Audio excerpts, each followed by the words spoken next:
Florian Philippot, investi tête de liste Front National en ACAL, parce qu'il faut faire attention, hein, c'est ACAL, c'est l'ordre alphabétique et non pas ALCA.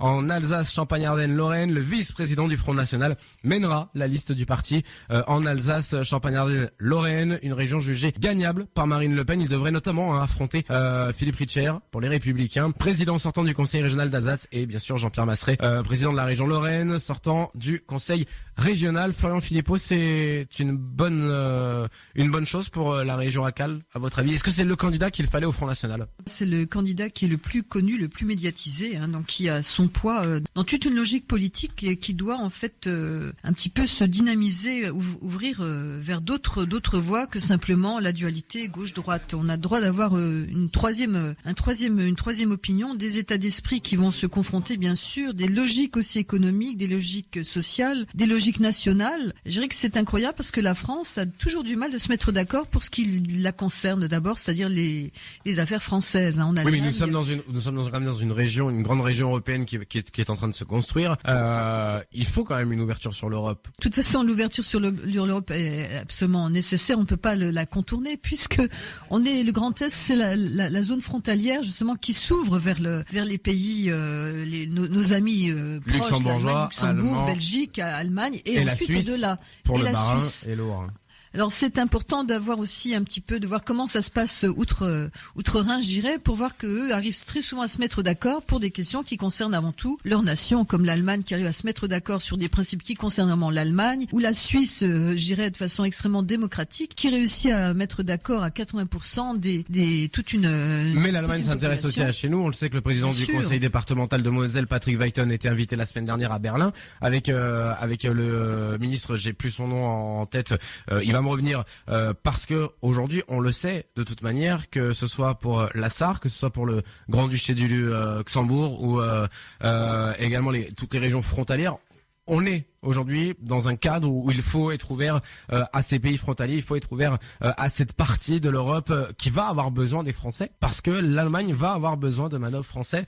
Et aujourd'hui, se dire d'être avec un parti qui gérerait une grande région frontalière, un parti qui refuse l'ouverture vers l'Europe, c'est un peu compliqué quand même. Alors, il faut pas être aussi strict. On ne refuse pas l'ouverture vers l'Europe. Il y a quand même, il y a toujours une sorte de monstruosité quelque part quand on parle FN égale repli sur soi. C'est tout à fait, je dirais, faux.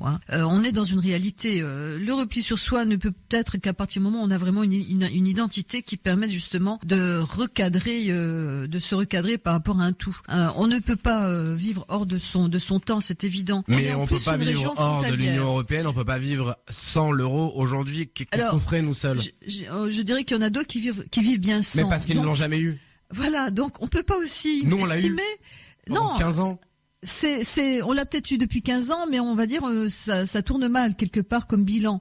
Donc ça veut dire en tout, c'est une question de réajuster les choses, que justement l'Europe se porte très bien, qu'on repense l'Europe, qu'on repart de l'Europe pour qu'elle soit réellement ce qu'elle doit être, c'est-à-dire une réunion de pays qui s'entendent, qui permettent d'avoir des législations, notamment on parlait d'ailleurs de contrôle aux frontières. Il faut se mettre d'accord, il faut plus avoir peur de dire effectivement, il faut de nouveau que l'Europe ait un contrôle de frontières. Mais la contrôle aux frontières y est encore. Je suis allé encore hier à Saarbrücken, je me suis fait contrôler à la douane. Oui, mais vous voyez, quand on peut avoir le contrôle, je dirais, anodin. On fait perdre beaucoup de temps pour pas grand-chose. Voyez, heureusement que quand même il y a des contrôles qui se passent, parce que sinon ce serait vraiment une véritable passoire.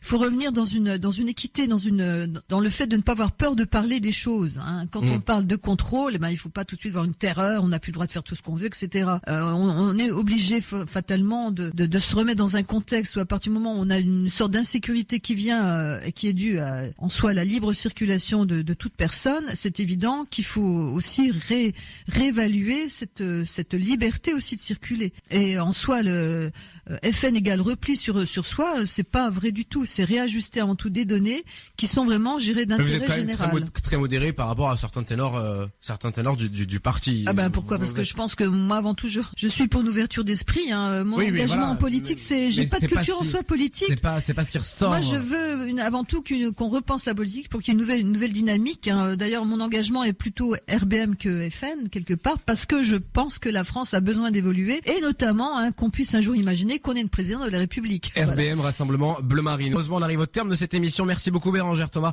d'être venu. Il est 11h55, lundi 8 juin.